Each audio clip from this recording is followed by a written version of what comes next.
Alors, ce soir, on va dédicacer d'abord le cours pour la Refoua Shelema de Fivi Bat Zahara, qu'Akadosh Baruch Hu lui donne une bonne santé, et pour Myriam Bat Rachel, qu'Akadosh Baruch Hu Yishlach Refoua Shelema Betor She'ah Chole Amecha Israël. Ce cours, il est le Ilou Nishmat Moshe Ben Esther, comme on a déjà dit hier, c'est la Mahala dimanche du papa de Monsieur Torjman, Dr Torjman, qui nous fait les affiches chaque semaine et qui est toujours derrière nous, que les échous de cette mitzvah, elles fassent que son papa puisse prier pour eux et pour toute leur famille, de leur donner bracha, hatzlacha, bechol, ma'asi yadehem, et qu'il prie pour nous aussi, pour pouvoir avoir Bet Hashem, la Geoula, Bekarov.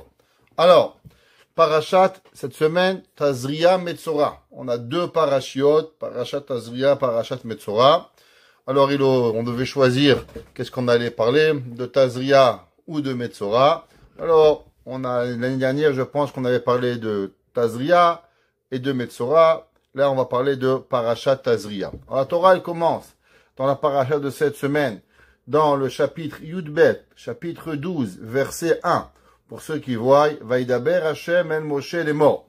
Et Hashem, il a dit à Moshe en disant, Daber el Bene Israël, parle au peuple juif, les morts en disant, Isha, une femme, qui tazria veyale d'azacha. La Torah, elle parle, une maman, elle va accoucher d'un petit garçon, vetamea shivat yamim, et elle va être impure 7 jours, qui met nidat devota, comme les lois de Nida, ubayom hashenmini yimol besar orlato. Et le 8e jour, alors le bébé devra faire la brit mila. Alors je vais d'abord expliquer un petit peu un concept que pas tout le monde y connaît. Alors aujourd'hui, une femme qui accouche, elle a l'impureté de Nida tout le temps qu'elle voit le sang. Ça veut dire que quand on accouche, généralement, entre 4 et 12 semaines, je suis pas médecin, mais je suis rabbin, et c'est comme ça que ça se passe, les femmes, elles vont avoir un écoulement sanguin. Principalement, pendant que la femme, elle attend un bébé, alors soit elle devient hypovolémique, elle reçoit beaucoup plus de sang pour nourrir le fœtus et le bébé, et après, doucement, Akadosh Baruch Hu, il fait, les artères gonflent, le sang rentre, plus de sang, ça prend du temps pour que les artères se ferment, et que doucement, elle revient à son montant de sang initial d'avant sa grossesse. Aujourd'hui, la maman, elle est nida tout le temps qu'elle va voir du sang. À l'époque de la Torah, jusqu'à la Gemara, c'était pas comme ça. Il y avait différentes choses. Qu'est-ce qu'il y avait? Une femme qui accouchait un garçon, elle était nida seulement 7 jours. Après le 7e jour, elle allait au mikvé, et que même si elle continuait à voir du sang, ce sang n'était pas impur. Pendant combien de jours? Pendant 33 jours. Pendant les 33 jours après les 7 jours, donc 7 plus 33 qui font 40, les 33 jours après les 7 jours, même si la femme voyait du sang, elle n'était pas nida. Si elle voyait du sang le 34e jour, alors elle redevenait nida. C'est ce qu'on appelle dans la Torah dam tohar, du sang pur. C'est pas du sang impur d'après la Torah. C'est seulement venu beaucoup plus tard que on a interdit ce sang-là midé rabanan, et c'est une halakha qu'on peut pas changer.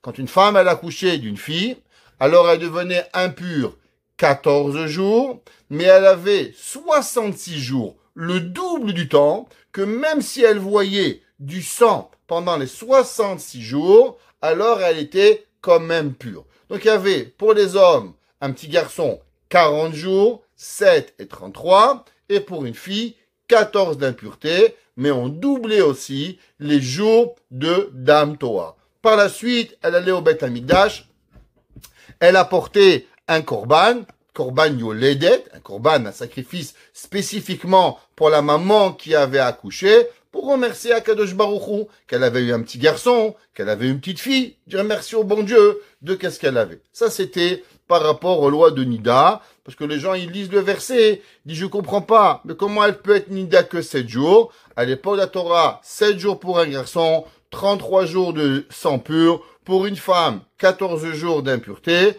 et 66 jours de sang pur pour pouvoir y arriver. C'est pour ça que, une petite halakha au passage, si une femme, malheureusement, elle fait une fausse couche et elle va saigner, par exemple, 5 jours, elle pourra pas compter et commencer à compter ses jours de pureté minimum 14 jours. Pourquoi? Puisqu'elle ne sait pas si elle était enceinte d'un garçon ou d'une fille. Donc si c'était une fille, elle était obligatoirement nida pendant 14 jours. Donc quand elle fait malheureusement une fausse couche, et si on ne peut pas savoir si le fœtus était un garçon ou une fille, alors le minimum avant de commencer à compter les jours de pureté, 14 jours pour pouvoir d'être nida, et après elle pourra faire ces 7 jours d'impureté. Après les 7 jours de pureté, pardon. Il y avait certaines coutumes, mais qui sont pas d'après la halakha, que certaines femmes avaient l'habitude que après l'accouchement d'un garçon, elle n'allait pas au mikvé 40 jours. Ou une fille, 80 jours. Pourquoi? Elles attendaient le 33 et le 7, ou le 66 et le 14. C'est pas la halakha. Une femme, elle a accouché d'une petite fille, après 14 jours, elle est plus nida. Si elle arrête de saigner 2 semaines après, 1 semaine après, elle peut aller au mikvé et elle n'a pas du tout d'obligation d'attendre cette coutume de 40 jours pour un garçon et de 40 jours pour un garçon ou 80 jours pour une fille. On va voir de la Torah ici, elle nous parle de 3 sujets qu'elle les a mis ensemble. 1, la Torah, elle parle d'une maman qui accouche d'un garçon. 2, l'impureté de 7 jours. 3, la mitzvah de Brit Mila. Pourquoi la Torah, elle a mélangé ces 3 sujets? La naissance d'un garçon, la Brit Mila et l'impureté de 7 jours. Généralement, la Torah, elle fait pas des tralouel et des tchouk-tchouka. La Torah, elle nous parle pureté, impureté, Brit Mila. Pourquoi on les a collés ensemble? De plus, si vous regardez chronologiquement, c'est quand que nous avons la mitzvah de Brit Mila. La Torah, la mitzvah de Brit Mila, elle n'a pas donné dans Parashat Tazria. La source dans la Torah de la mitzvah de Brit Mila a été donnée dans Parashat Lech Lecha. Avraham Avinu, à l'âge de 99 ans, Akadosh Baruch Hu dit, tu sais, Avraham Avinu, maintenant tu vas avoir une mitzvah, ça s'appelle la mitzvah de Brit Mila.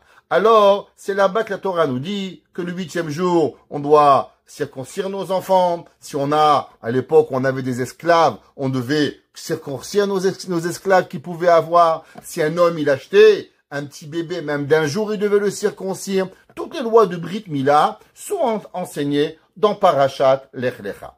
La question qui se pose, si on a déjà enseigné les mitzvahs de Brit Mila, pourquoi la Torah, elle répète? La Torah est très radine. La Torah, chaque mot, chaque lettre, elle nous le fait payer cher. Pourquoi? On a eu besoin que la Torah, elle va venir nous répéter la mitzvah de Brit Mila. Comme ça qu'il demande la question, le Or HaChaim HaKadosh, Rabbi Chaim Ben Attar. Nous dit le Or HaChaim HaKadosh, parce que dans la paracha de cette semaine, il y a une mitzvah particulière par rapport à la mitzvah de Brit Mila. Quelle est la mitzvah particulière? La Torah dit Bayom HaShemini. Alors vous savez qu'en hébreu, il y a plusieurs façons d'écrire. Par exemple, on écrit Bayom Shemini, le 8e jour. Quand on va précéder un chiffre, un mot avec un He, c'est pour nous dire qu'il y a un point d'exclamation par rapport à cet enseignement. Par exemple, prenez la création du monde. Vayi ere, vayi boker, ce fut la nuit, ce fut le jour. Yom echad. Vayi ere, vayi boker, yom sheni. Vayi ere, vayi boker, yom shelishi. Quand on arrive au 6e jour, comment c'est marqué? Vayi ere, vayi boker, yom ha-shishi. La Gemara demande, pourquoi tu as un he en plus? C'est quoi ce he, ce qui s'appelle en hébreu? He ha-yedia. Le he où on va mettre un point d'exclamation et il y a un enseignement à tirer de ce he-là qui vient nous apprendre quelque chose de particulier par rapport à ce mot, par rapport à ce nom, par rapport à ce chiffre. La Gemara demande, pourquoi c'est pas marqué Ubayom Shemini et le 8e jour, Yimol Besarolato. Pourquoi tu as écrit Ubayom Ha-Shemini et le 8e jour avec un He Ayedia en point d'exclamation. La Gemara dans Masechet Shabbat, page 132.1. Kouf Lamed Bet Aleph. La Gemara dit de là on apprend qu'est-ce qui se passe quand il y a une Brit Mila le jour du Shabbat. Alors, vous savez que d'après la Torah, une opération, c'est interdit. Quelqu'un, à moins que vous allez mourir, Dieu préserve, alors c'est une mitzvah de le faire, mais quelqu'un, il doit faire une opération esthétique, il n'a pas le droit d'aller faire une opération le jour du Shabbat. Vous devez aller chez le dentiste, prenez pas rendez-vous Shabbat, prenez rendez-vous dimanche, c'est interdit. On n'a pas le droit de se faire saigner. Donc demande à Gemara, qu'est-ce qui se passe si vous avez Brit Mila d'un petit garçon le jour du Shabbat? Est-ce que le Shabbat, il précède la Brit Mila, ou la Brit Mila, elle précède le jour du Shabbat? La Gemara dit du fait, c'est marqué, Bayom Ha Shemini Yimol Besarolato. La Torah, elle a rajouté une lettre en plus pour t'apprendre que la Brit Mila, même si elle tombera le jour du Shabbat, tu devras faire la Brit Mila. Et c'est comme ça la halakha que nous faisons, même s'il y a Brit Mila le jour du Shabbat, ou bien le jour des fêtes, ou bien le jour de Yom Kippourim, alors on doit faire la mitzvah de Brit Mila. On dit pas, on va faire la Brit Mila dimanche. Non, la Brit Mila, elle n'est pas repoussée. Malgré qu'il y a des choses qu'on va, oui, repousser. Exemple, un bar mitzvah, il devient bar mitzvah le jour du Shabbat. Quand est-ce qu'il va mettre les téfilines? Dimanche. On dit pas, bar mitzvah, alors tu deviens bar mitzvah Shabbat, tu vas mettre les téfilines Shabbat. Non, tu bar mitzvah Shabbat, téfilines, tu vas les mettre le jour de dimanche. Qu'est-ce qui est à l'opposé de la mitzvah de Brit Mila?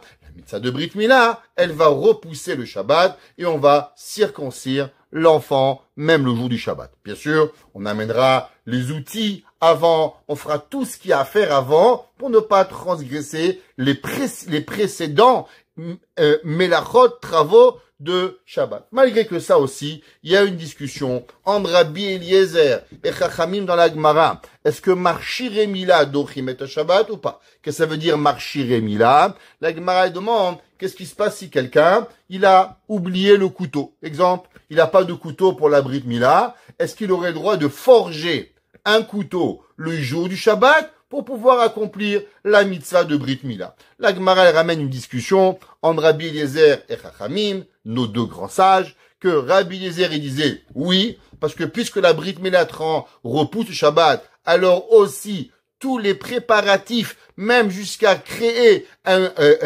forger un couteau Shabbat, on aurait droit. La halakha, elle est qu'on n'a pas le droit. Si quelqu'un, il a oublié le couteau pour pouvoir faire la Brit Mila, le bistouri, il pourra pas transporter un endroit où il n'y a pas de hérouve pour pouvoir faire la Brit Mila, il lui sera interdit. Pourquoi? À cause que l'action de Brit Mila, elle repousse Shabbat, mais tous les préparatifs qui précèdent la mitzvah ne peuvent pas transgresser Shabbat. Alors, là, nous dit le Rachaim, vous savez pourquoi on a rajouté ici la mitzvah? Pour nous apprendre une nouvelle halakha.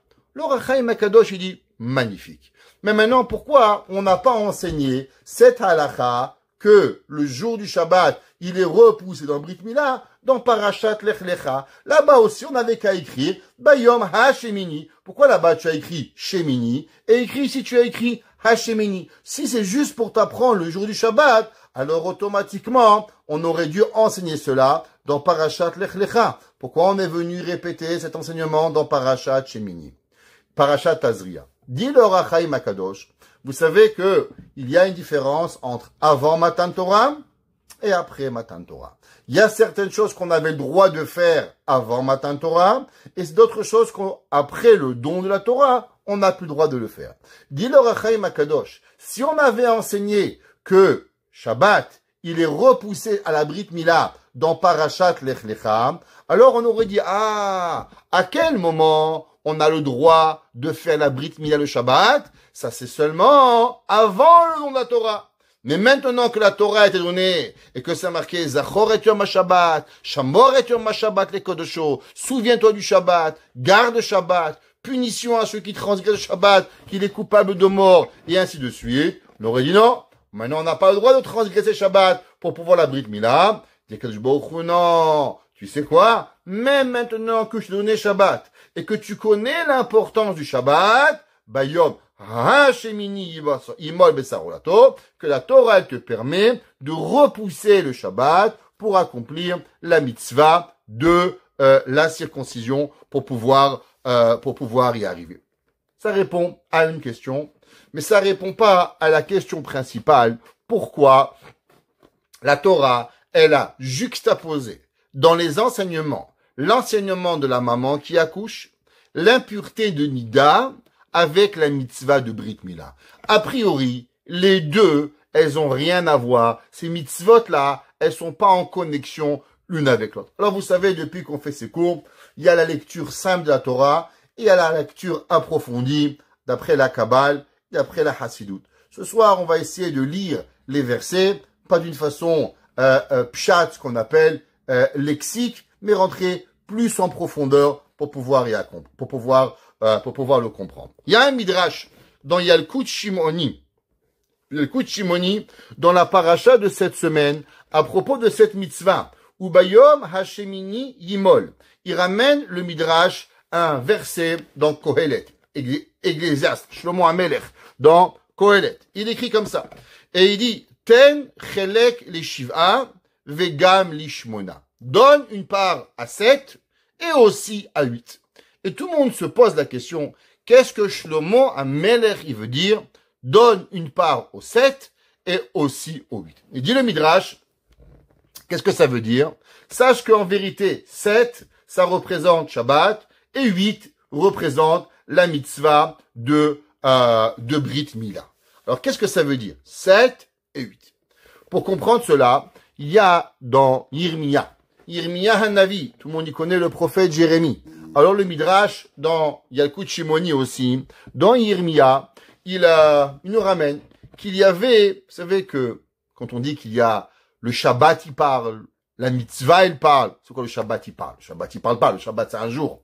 La réponse, elle est, chaque mitzvah, c'est un malach. Chaque mitzvah, quand vous faites Shabbat, qu'est-ce que vous faites? Vous créez un malach. Quand vous faites Brit Mila, vous créez un malach. Vous faites Sukkot, vous créez un malach.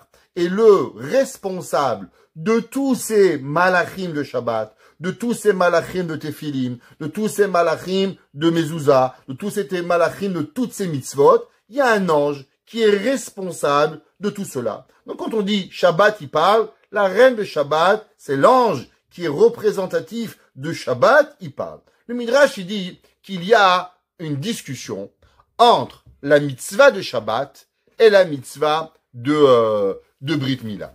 Le Shabbat, il est venu, il a dit, tu sais, Brit Mila, moi, je suis le plus grand des mitzvahs.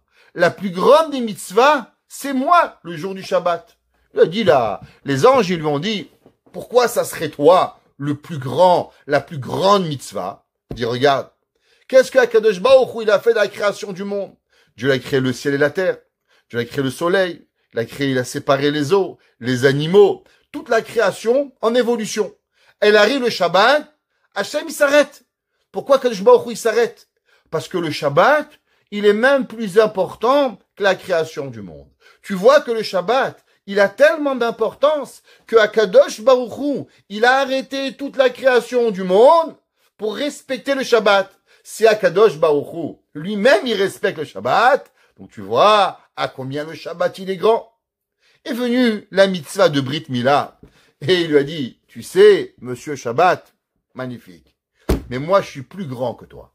Il dit, pourquoi tu es plus grand que moi?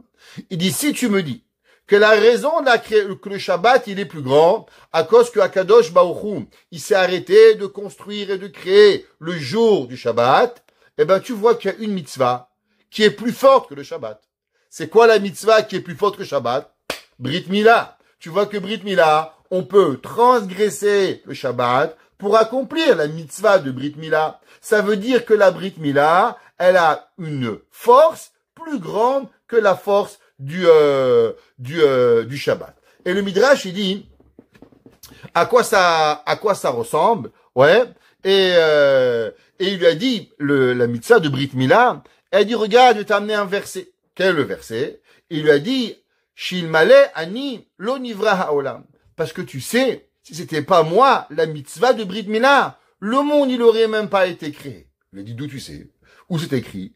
Il dit, c'est marqué dans Yirmiya. Dans Yirmiya 35, 25. 33, 25, pardon. Lamed Gimel Chafé, Perek Lamed Gimel Pasuk Chafé. Imlo beriti, yomam valayla, chukot shamayim vaaretz lo samti. Il dit le pasuk comme ça. Imlo beriti. Si c'est pas mon alliance, c'est quoi l'alliance de Dieu? L'alliance de Dieu, Brit Mila. Qu'est-ce que ça veut dire Brit Mila? L'alliance de la circoncision. La circoncision s'appelle l'alliance d'Akadosh Baruch Hu. Il dit le pasuk, imlo biriti, si c'est pas pour mon alliance, yomam valayla, le jour et la nuit, chukot shamayim varetz, les lois de la terre et des cieux, lo samti. Alors tu vois, elle dit la Brit Mila, c'est vrai que c'est marqué que Akadosh Baruch Hu, lui, il s'est reposé le Shabbat, mais pourtant, toute la création du monde n'a existé et ne continue à exister seulement et uniquement par rapport à la mitzvah de Brit Mila. Et le Midrash, il dit, à quoi ça ressemble? Ça ressemble à un roi qui avait 2 femmes. Et les 2 femmes, elles se bagarraient. Une, elle disait, moi, je suis la bien-aimée du roi. L'autre, elle dit, mais non, c'est moi la bien-aimée du roi. Et un coup, le roi, il allait dans le palais avec Madame A, et avec Madame B, et on pouvait pas savoir qui était la plus grande. Jusqu'au jour où le roi, il s'est retrouvé avec les 2, Madame A et Madame B, et il a poussé Madame A pour prendre Madame B. Alors il dit le Midrash, quand tu vois qu'on a poussé Madame A pour prendre Madame B, ça veut dire que Madame B, elle est plus importante que Madame A. Pareil, il y a Shabbat et il y a Brit Mila. 2 mitzvot que Kadosh Baruch Hu il adore. 2 mitzvot super importantes. Tu sais pas c'est qui la plus grande? Eh ben regarde quand les 2 elles vont tomber ensemble. Shabbat et Mila. Est-ce que Shabbat il est repoussé ou Brit Mila il est repoussé? Du fait que Shabbat il est repoussé, alors automatiquement tu sais que Shabbat elle est la grande, elle est la petite et Brit Mila elle est la grande. La question elle est, vous et moi on vient d'apprendre Shabbat, Mila, mais les mitzvot, elles se connaissent. Si les mitzvot se connaissent, alors pourquoi le Shabbat, il a même pensé qu'il était plus grand que Brit Mila? Le Shabbat, il savait très bien que de la même façon que tu as le droit de boire un café Shabbat, tu as le droit d'aller te promener Shabbat, il y a seulement 39 melachot interdits, il y a des choses que tu as le droit. Donc dans les règles de Shabbat, c'est écrit Brit Mila, c'est permis. Donc si Brit Mila, c'est permis, alors pourquoi, Béhémet, le Shabbat, il a même pensé qui était plus grand que la Brit Mila. Pour comprendre ça, en vérité, il y a un autre Midrash. Il y a un autre Midrash qui a l'air de dire que la Brit Mila, que Shabbat, il est plus grand que le Shabbat. Alors vous savez, c'est marqué dans le Midrash Rabbah, dans Parashat Emor. Dans la parasha que nous avons lue, qu'on lit à toutes les fêtes, c'est la parasha de Shor Ochesev Oez Ki Yivaled. La Torah, elle donne une mitzvah particulière. Un homme, il a des animaux. Ça va à l'époque du Beth Amikdash, Beth Hashem, Bimei Rabbi Amenu, que dans notre temps, le temple se reconstruise et que nous aussi, on puisse aller amener le sacrifice à Kadosh Baruch Hu pour le remercier de toutes ses bontés qu'il nous donne. La Torah dit Shor Ochesev Oez Ki Yivaled. Un homme il va lui naître un taureau, il va lui naître un mouton, ou il va lui monter un petit chevreau. Vehaya shivat yamim tachatimo. La Torah elle dit 7 jours, le mouton, il va être avec sa mère. Ça veut dire que quoi? Ça veut dire que un homme il a un veau qui naît, il peut pas tout de suite le jour où il est né, Erev Tov Madame Dodi, le prendre et l'apporter en sacrifice. D'abord 7 jours, il doit rester avec sa maman. Le 8e jour seulement, alors tu peux l'amener en sacrifice. C'est pas une mitzvah à l'apporter. Mais si tu voudrais apporter un agneau, tu voudrais apporter un veau en sacrifice à Akadosh Baruch Hu, quel est l'âge minimal pour pouvoir sacrifier un animal? Il doit avoir 7 jours. Quelle est la raison pourquoi on doit apporter 7 jours? Il dit le Midrash, ça ressemble à un roi. Qu'un roi, il rentre dans la ville, ouais, et il dit, celui qui veut venir me voir, avant de venir me voir, il faut aller voir ma reine. D'abord, prenez en audience ma reine, et quand vous êtes parti voir la reine, vous pouvez venir voir le roi. Il dit le Midrash, pareil, Akadosh Baruch Hu, il dit, c'est quoi un sacrifice? Un sacrifice, c'est l'approche et le contact entre Dieu et la matière. La matière, c'est un animal, ça mange, ça respire. Quand on amène un sacrifice à Akadosh Baruch Hu et qu'on amène sur le Misbéach, le feu qui était descendu du ciel, il va manger ce korban, alors il se rapproche et il se connecte, et Rev Tov Stéphane, il va se rapprocher à Kadosh Baruch Hu. Donc c'est le contact entre Dieu et la matière. Il dit à Kadosh Baruch Hu, si la matière, vous avez envie de connecter la matière à moi, d'abord au préalable, qu'est-ce que vous avez et qu'est-ce que vous devez? Vous devez aller voir la reine. C'est qui la reine? La reine, c'est le Shabbat. Ça veut dire que quoi? Pourquoi un animal doit attendre 7 jours avant d'avoir être possible de rapporter en sacrifice à Kadosh Baruch Hu? À cause que Akadosh Baruch Hu, il veut que chaque chose, il a d'abord rencontré le Shabbat. D'abord, tu rencontres le Shabbat et après tu vas arriver. Alors comment on s'assure que n'importe quel animal, il a rencontré le Shabbat? Eh ben, c'est quand tu vas attendre 7 jours. Parce que dans 7 jours, il y a obligatoirement, il va avoir le Shabbat. Donc, du fait qu'il va y avoir le Shabbat, alors c'est pour ça que tu vas pouvoir l'apporter en korban. Dit le Midrash, un homme et un animal, c'est pareil.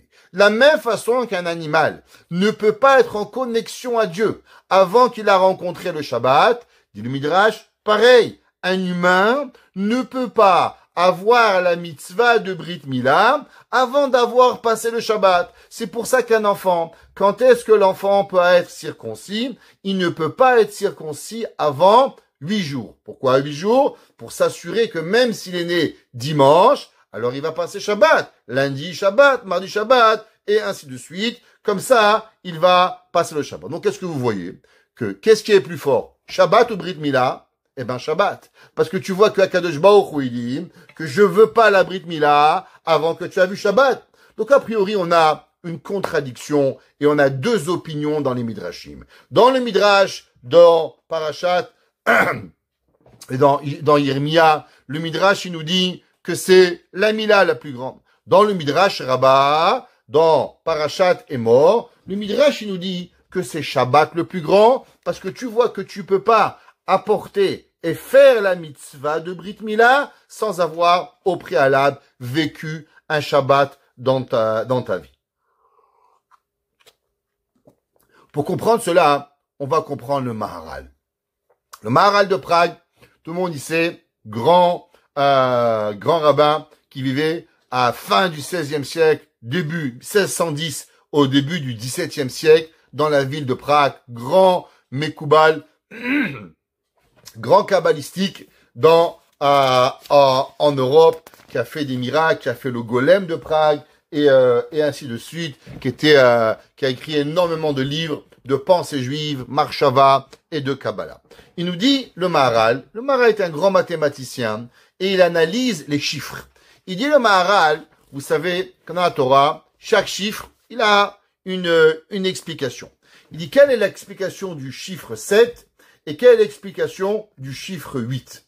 Il dit le Maharal, toute chose qui arrive et qui est ce qu'on appelle matérielle, elle est en connexion avec le chiffre 7. Exemple, 7 jours de la semaine.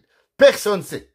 Personne. Jusqu'à aujourd'hui, les Chinois, les Japonais, les musulmans, les chrétiens, les juifs, tout le monde, on n'a personne qui a une semaine à 8 jours. On n'a jamais trouvé. Personne sait pourquoi. Tout le monde a 7 jours. Pourquoi 7 jours? Pourquoi pas 10 jours? Pourquoi pas 3 jours? Akadosh Baruch Hu, il a créé le chiffre 7. Le chiffre 7, c'est ce qu'on appelle le Teva. La nature, elle vient avec le 7. Je sais pas si vous vous rappelez, on avait appris dans le Zera Shimshon, que le Zera Shimshon, il dit, c'est pour ça qu'il y a 7 jours de la semaine, la Shemitah, le Yovel, tous ces 7, c'est le chiffre que Akadosh Baruch Hu, il a créé, que toute la nature, elle marche avec 7 jours. La Briat Haolam, elle marche 7 jours. L'année sabbatique, c'est 7 jours. Le jubilé, c'est 7 jours. Toujours 7, 7, 7. 7 représente quoi? 7 représente ce qu'on appelle le Teva.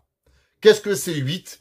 Le chiffre 8, il est déjà surnaturel. C'est ce qu'on appelle Davar Rouhani. Il est quelque chose de spirituel. Parce que généralement, tu as 7, alors tu dois revenir à 1. Pourquoi tu appelles ça à 8? Tu appelles 7. Pourquoi une semaine, ça n'a pas 8 jours? Alors ça a 7 jours. Alors c'est le premier jour d'une deuxième semaine. Qu'est-ce que c'est le chiffre 8? Le Maharal, il dit que le 8, il a à voir et il est principalement le chiffre qui représente tout ce qui a à voir les Ma'ala Miderech HaTeva. La force qui est surnaturelle, elle s'appelle le chiffre 8. Si on comprend ça, il dit le Maharal, vous savez, on a lu bientôt, il y a quelques semaines encore, c'était Shevi'i Shel Pessah, le 7e jour de Pessah.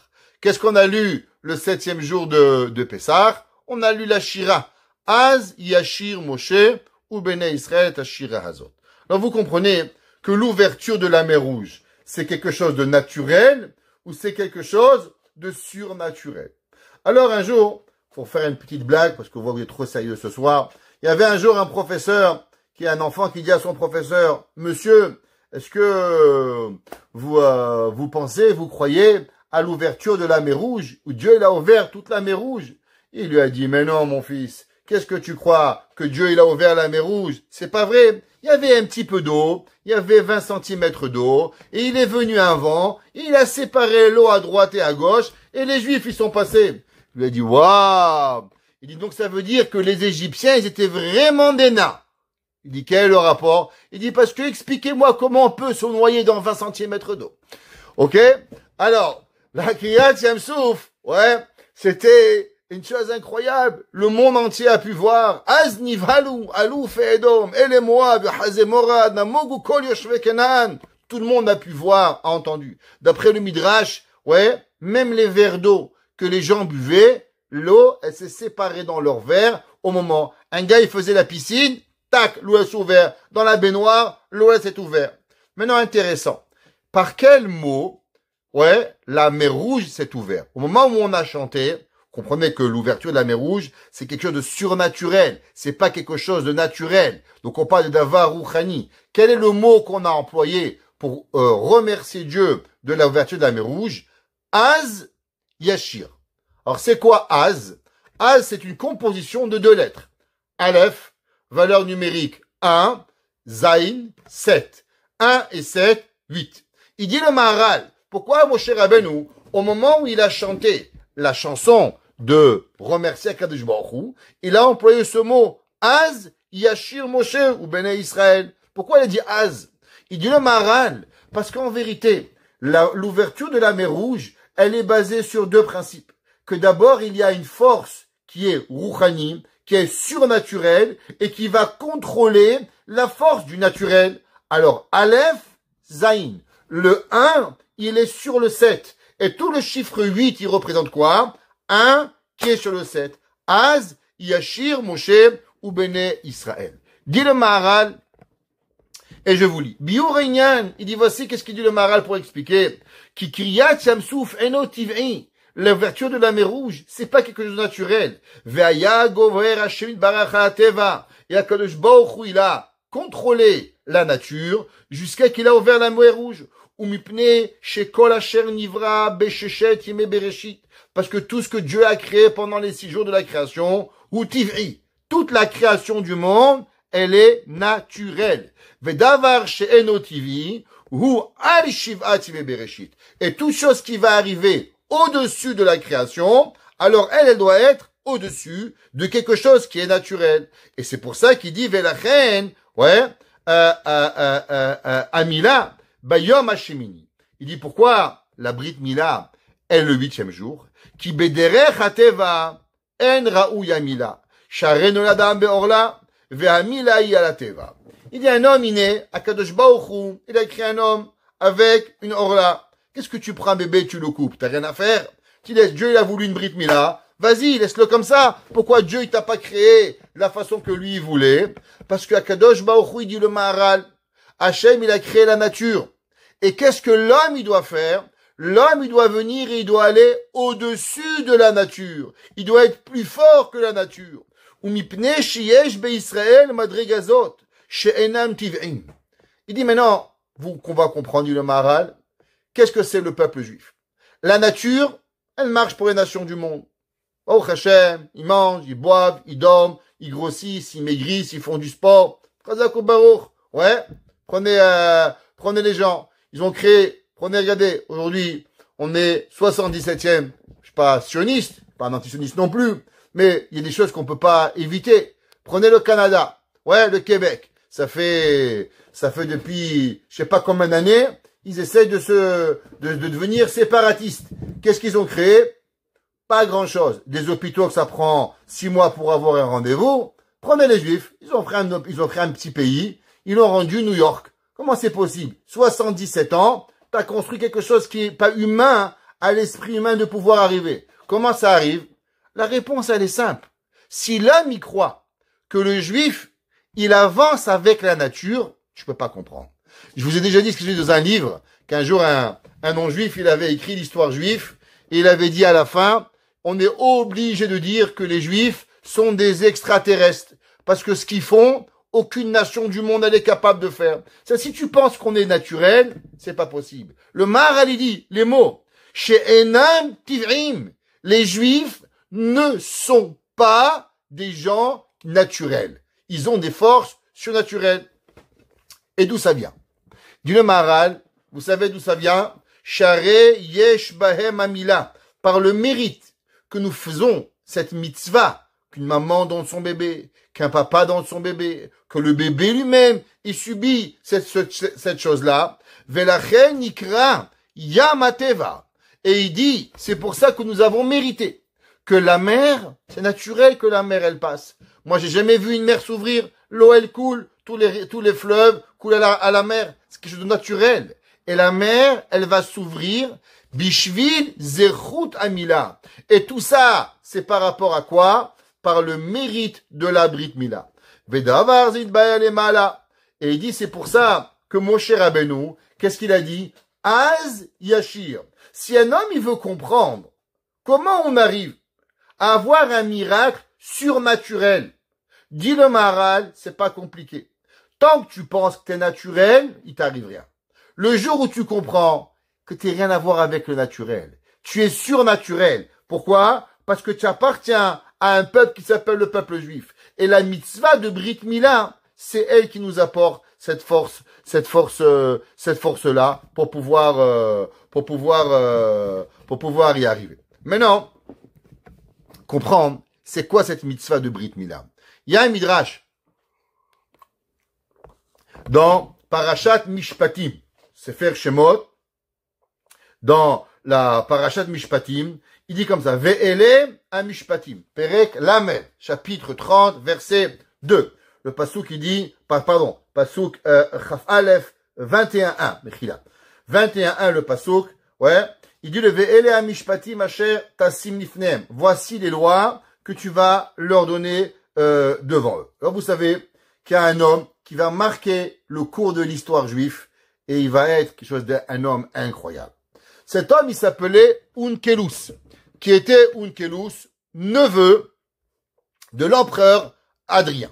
L'empereur Adrien était parmi les empereurs qui a massacré, déchiré, qui a tout fait pour exterminer les Juifs. Il a voulu conquérir Israël et il a tout fait pour pouvoir y arriver.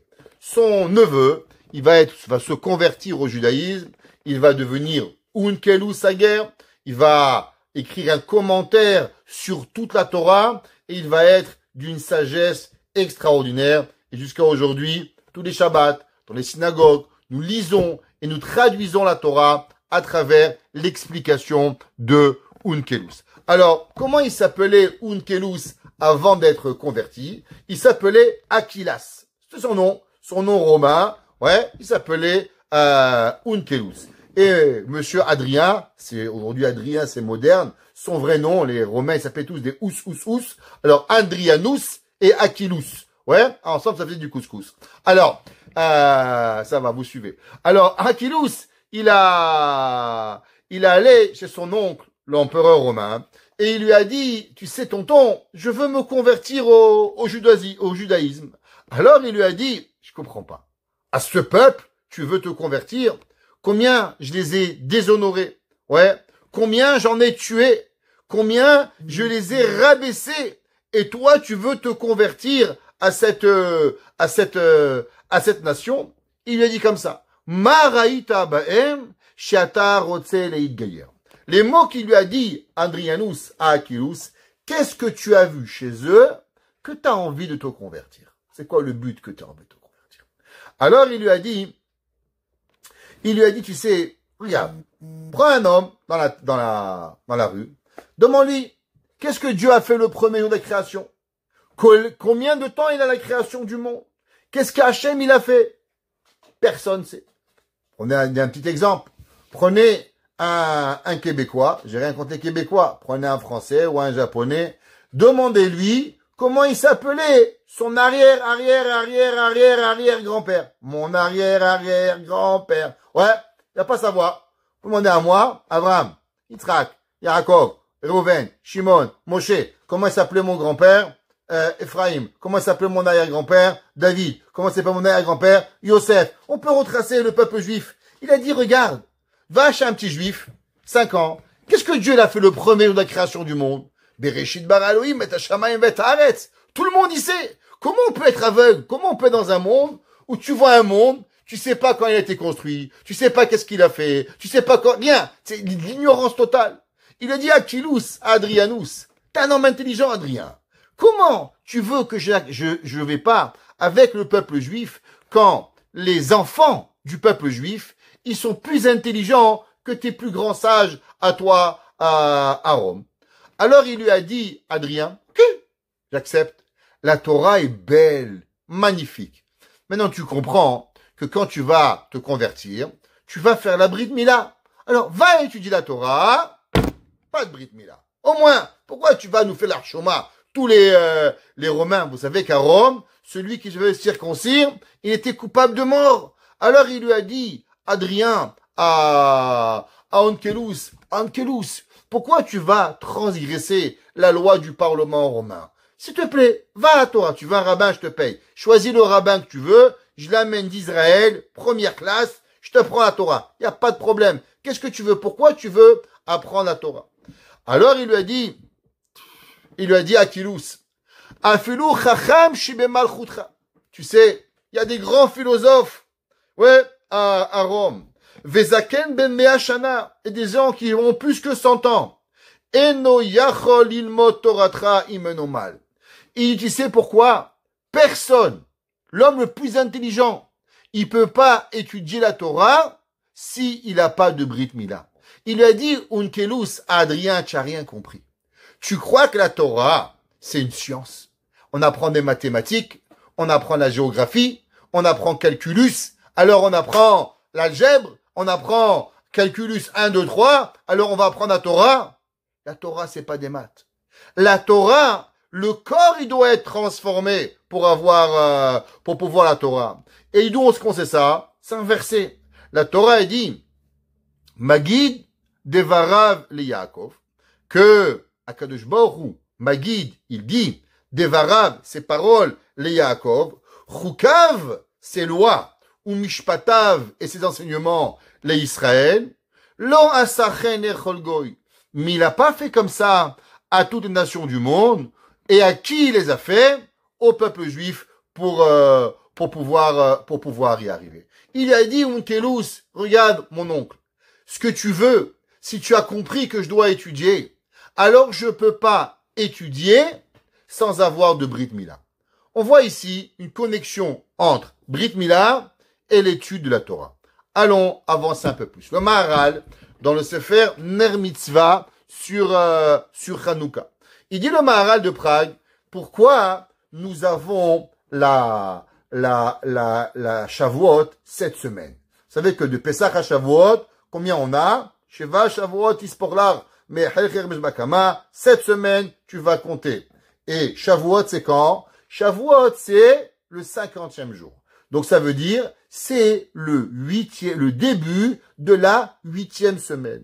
Le Maharal de Prague, il dit que la même façon qu'il y a les 7 jours de la semaine, et après il y a la Brit Mila, qui est la purification.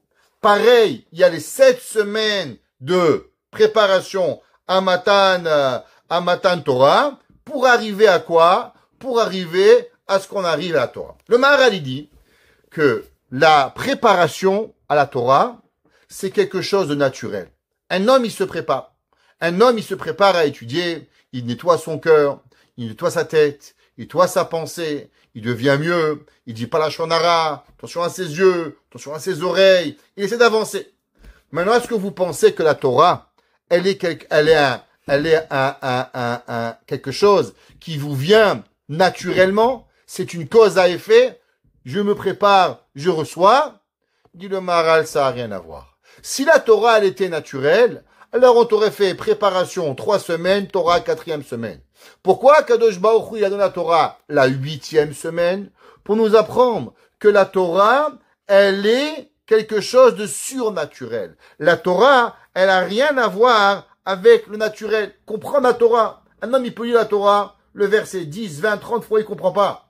Un rabbin, il vient, le Midrash, le Talmud, la Gemara, le Zohar, il lui donne une explication qu'il n'a pas compris, qu'il n'a jamais vue. Pourquoi? Parce que la compréhension profonde de la Torah, elle n'appartient pas au naturel. Elle appartient à quoi? Elle appartient au surnaturel pour pouvoir y arriver. C'est pour ça que le Passouk, la création du monde. Comment elle commence la création du monde?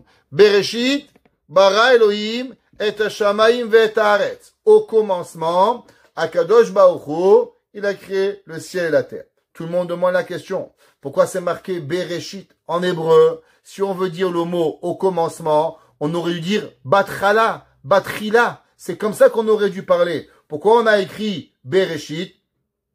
Ouais. Alors, nous dit le Midrash, à cause que c'est marqué Bereshit, Bishvil Reshit. Ça veut dire que le monde n'a été créé seulement et uniquement pour la Torah. Qu'est-ce que ça veut dire? Tout le monde y connaît ce fameux Zohar. Kucha Brichu, Istakel Beoraita ou Bara Alma. Le Zohar dans Parashat Teruma, page Kuf Samer Aleph, page 161 dans la Kabbale. Il dit, Kucha Brichu, Akadosh Baruch Hu, qu'est-ce qu'il a créé avant le monde? Il a créé avant le monde la Torah. Et à travers la Torah, il a regardé la Torah, et à travers la Torah, il est venu et il a créé le monde pour pouvoir y arriver. Maintenant, on va comprendre 2 Gemarot. La première Gemara dans Masechet Kiddushin, page 30b, Lamed Amud Bet. La Gemara a dit, Kadosh Baruch Hu, il a dit, Baratilo Yetzerara. Kadosh Baruch Hu, il a créé un mauvais penchant. Voler, mentir, tuer, tricher, 613 mitzvot, 613 Yetzerara. Allez-y, éclatez-vous. 39 Melachot Shabbat, 39 Yetzerara.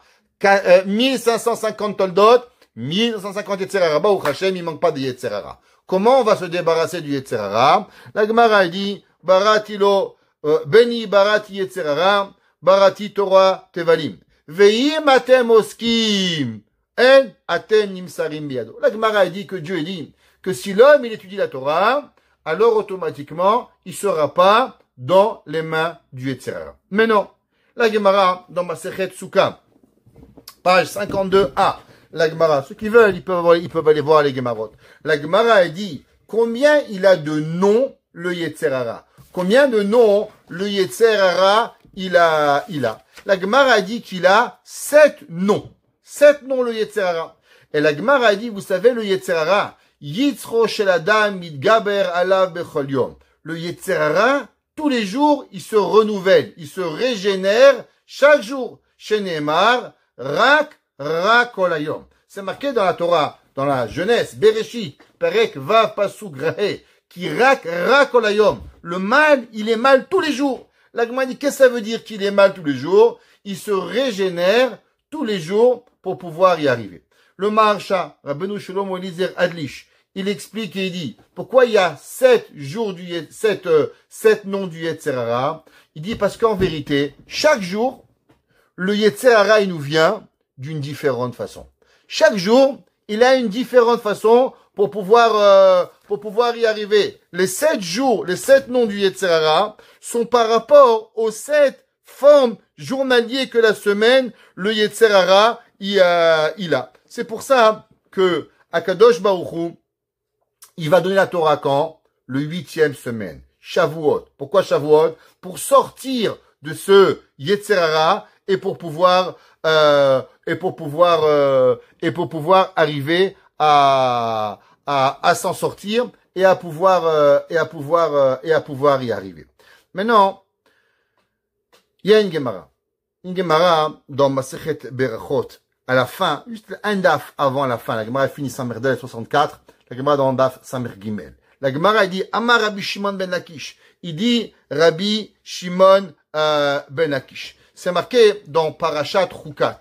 Le pasuk qui dit Zot Chukat HaTorah, Adam ki amud ba'oel. Voici la loi de la Torah, un homme qui meurt dans une chambre. La Gemara dit qu'est-ce que ça veut dire ce verset? La Gemara dit Minayin she'en divrei Torah mitkaymin. D'où est-ce qu'on sait que la Torah, elle ne peut s'accomplir? Elle a mis chez Memit Atzmo Alea, celui qui se tue pour la Torah. Chez Nehemar, Zot Torah. Donc qu'est-ce que ça veut dire qu'un homme il se tue pour la Torah?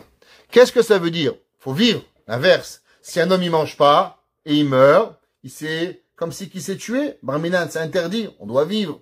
Un homme il est malade, Shabbat, on l'opère. La Torah ne dit pas de mourir. Alors qu'est-ce que ça veut dire qu'on doit se tuer pour la Torah?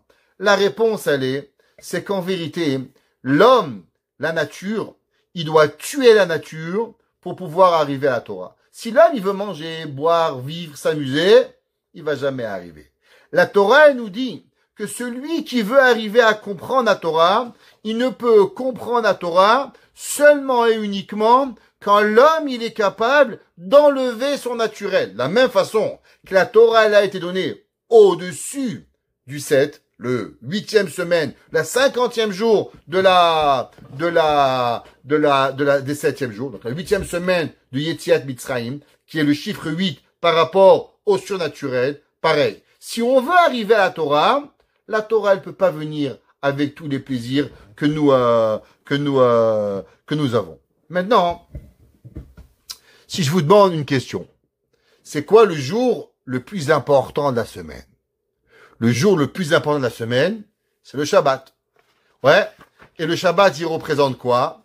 Le Shabbat, il représente Me'en Olam Haba. Qu'est-ce qu'on chante Shabbat? Me'en Olam Haba. Ouais. Shabbat, il ressemble au monde futur. Le Shabbat, il ressemble au monde supérieur. Alors, je vous pose une question. Pourquoi le Shabbat, il n'est pas le 8e jour? Pourquoi on fête le Shabbat le 7e jour? Si le Shabbat, les 7 jours de la semaine, représentent la nature, alors comment le Shabbat, que lui, il est supposé, représenter quelque chose qui est surnaturel, il est dans les 7 jours de la nature. Il aurait dû être le 8e jour, comme le don de la Torah. Pourquoi le Shabbat, il est le 7e jour pour pouvoir y arriver? La réponse, en vérité, c'est exactement l'inverse. Parce que le but de la nature, c'est pas le but de vivre le naturel. C'est que même dans le naturel, même dans ce qui est Teva, on doit transformer le Teva en Davar Ruchani. Notre but, c'est de prendre tout ce que l'on pense avoir de naturel et de le rendre en quelque chose de surnaturel. Il y a un homme, il peut manger comme un goinfre. Il y a un homme, il peut faire une bracha. Il peut donner. Il peut élever tout ce qu'il va pour pouvoir y arriver. Maintenant, avec ça, vous allez comprendre un verset qui est un des versets les plus faciles à lire peut-être, mais les plus difficiles à comprendre. C'est marqué à la fin de la création du monde, et on le dit tous les Shabbats. Vayechal Elohim bayom hashevi'i. Et Dieu, il a fini le 7e jour, melachto asher asa. Le travail qu'il a fait. Demandez à n'importe quel enfant, n'importe quel juif, combien de jours Akadosh Baruch Hu, il a créé le monde? 6 jours. Qu'est-ce qu'Akadosh Baruch Hu, il a fait le 7e jour? Il s'est reposé. Pourtant, qu'est-ce qu'il dit le verset?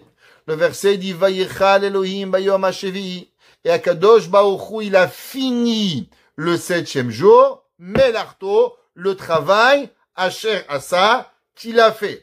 Alors d'abord, on comprend pas. Parce qu'il aurait dû dire Asher Osé, qui fait, et pas Asher Asa. Asa, c'est un passé. Alors comme Vayichal, il a fini ce qu'il a fait. Qu'est-ce que ça veut dire? Rashi, sur place, pour comprendre cela, Rashi nous explique et il dit, Ma haya olam chaser. Qu'est-ce que le monde, il était manquant? Il dit Rashi, Menucha. C'est vrai, Hachem l'avait créé, les arbres, les fruits, les tomates, les concombres, les animaux, les oiseaux, les moustiques, tout a été créé. Mais il manquait une chose. Qu'est-ce qui manquait? Il manquait Menucha. Il manquait le repos. Ba Shabbat, elle est venue Shabbat, Ba Menucha. La Menucha, le repos est arrivé. Kalata, Venigmera, Hamelacha. Ça veut dire il manquait un élément. Il manquait le Shabbat. Le Shabbat était manquant à la création. Maintenant, regardez, très intéressant, dans la Torah, à chaque fois que on parle du Shabbat, on parle toujours des 6 jours de la création. Sheshet Yamim Ta'avod ou Bayom HaShevi. Toujours la Torah, elle te dit, attention, 6 jours Shabbat, 6 jours Shabbat. Pourquoi? Parce que le Shabbat, il est quelque chose de particulier. Il dit le Rahaim Akadosh. Qu'est-ce que c'est cette Menucha? Qu'est-ce que c'est ce repos on a reçu le Shabbat?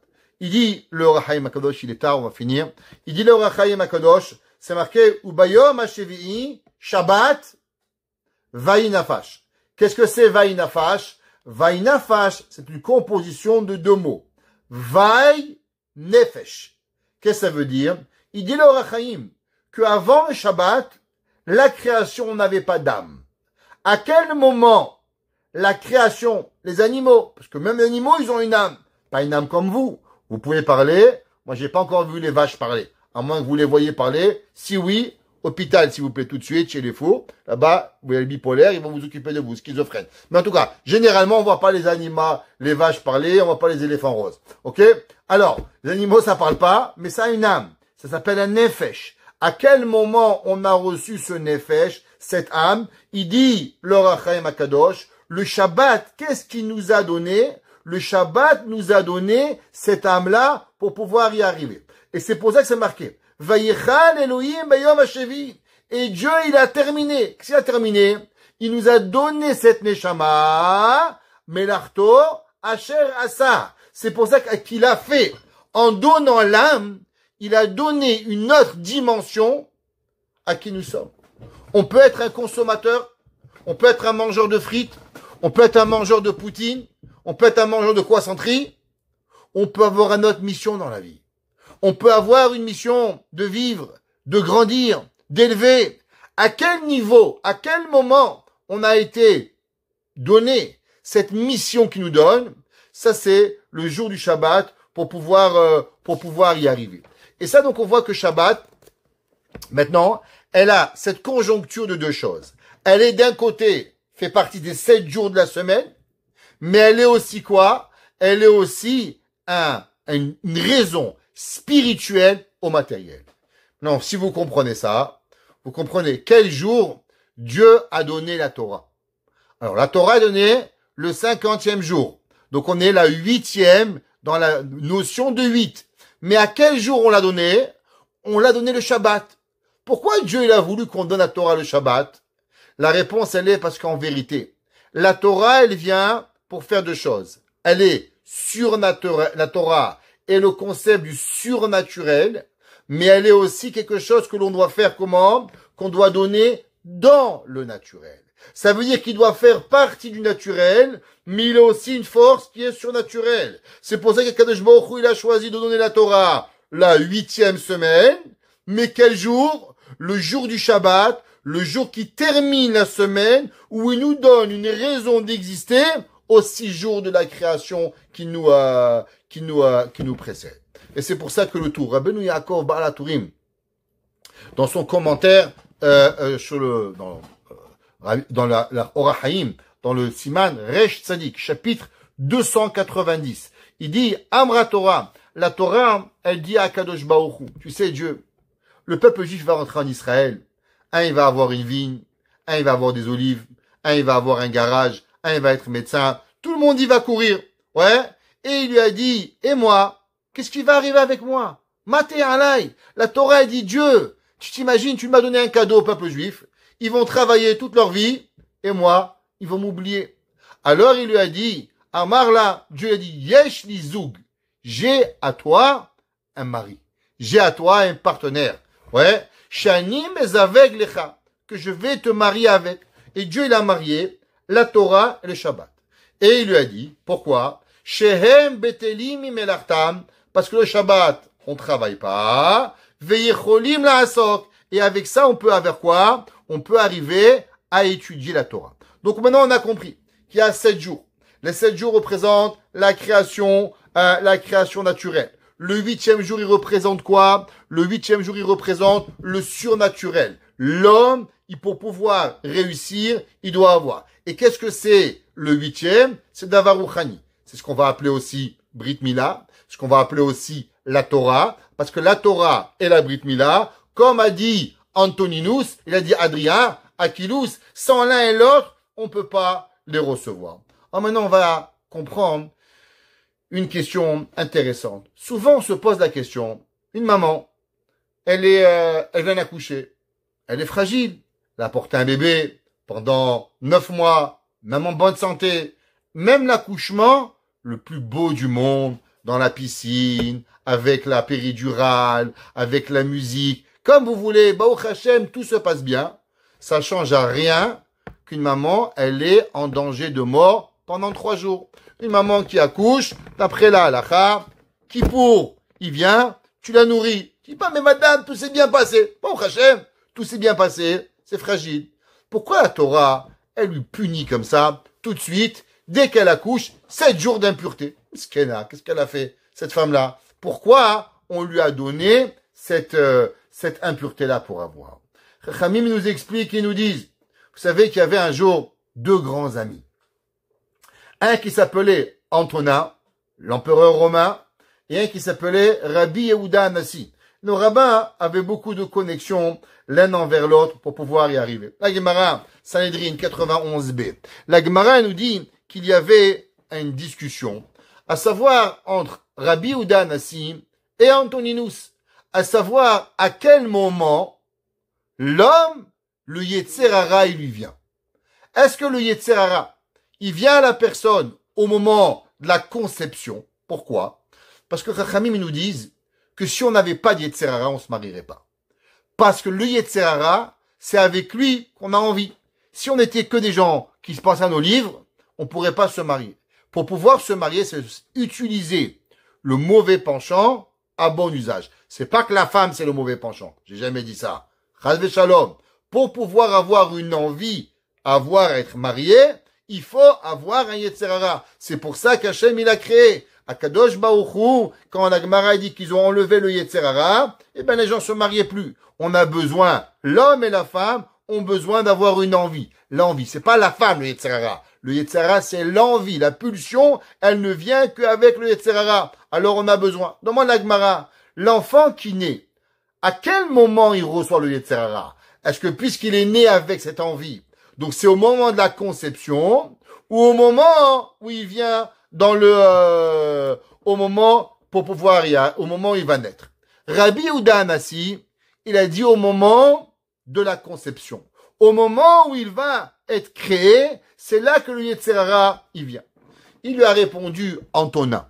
Alors l'empereur Antonin, c'est, d'après Tosfot, il va se convertir au judaïsme par la suite. Pourquoi? On avait fait un cours sur lui à cause qu'il avait mangé le lait de sa maman, de madame Rabbi Shimon ben Gamliel, qui était frère de lait de Rabbi Anassi, et ensemble ils étaient très très amis. Alors il lui a dit Antonin, ah Rabbi, je comprends pas. Si il était créé l'enfant, il avait Yetzer Hara depuis sa conception, il devrait déchirer le ventre de sa mère et sortir. Il n'attendrait pas 9 mois. Bébé tout gentil, c'est qu'il n'y a pas de Yetzer Hara. Alors, il lui a dit, Rabbi, tu as raison. C'est toi qui as raison, Antonin. Le Yetzer Hara, il vient quand? Au moment où il sort. Et c'est que le verset dit, la pétach, chatadrovetz. À l'ouverture, le bébé, il va sortir. Maintenant, qu'est-ce que ça veut dire un enfant? Un enfant, c'est pas juste dire Mazal Tov. Un enfant, c'est des responsabilités. Un enfant, il faut savoir lui donner des forces pour la vie. Un père, une mère qui donne ses enfants, qui laisse faire ce qu'il veut, devient Mougli.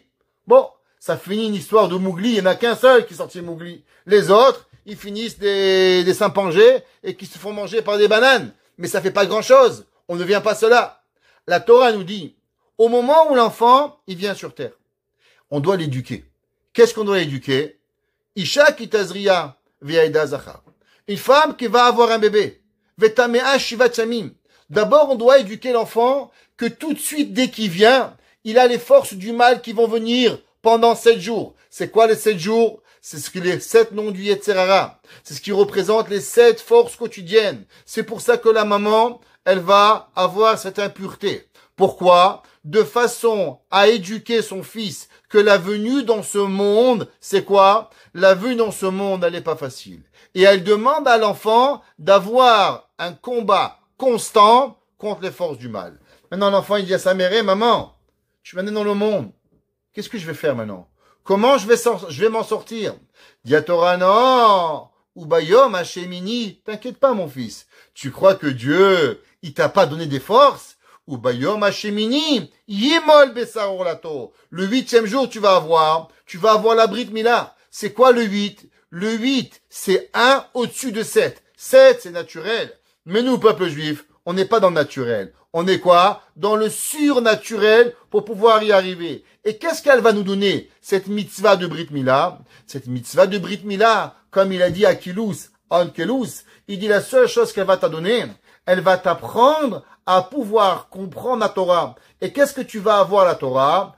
Baratilo Yetzer Hara, Baratilo Torah Tevalin. Je lui ai créé un Yetzer Hara, mais je lui ai créé une arme. Et quelle est l'arme que j'ai créée au Yetzer Hara? C'est l'étude de la Torah. Et comme la Gemara a dit que si l'homme il étudie la Torah, imatem oskim batorah, si vous étudiez la Torah, aenatem nimsarim biyado. Et maintenant on comprend le début des versets.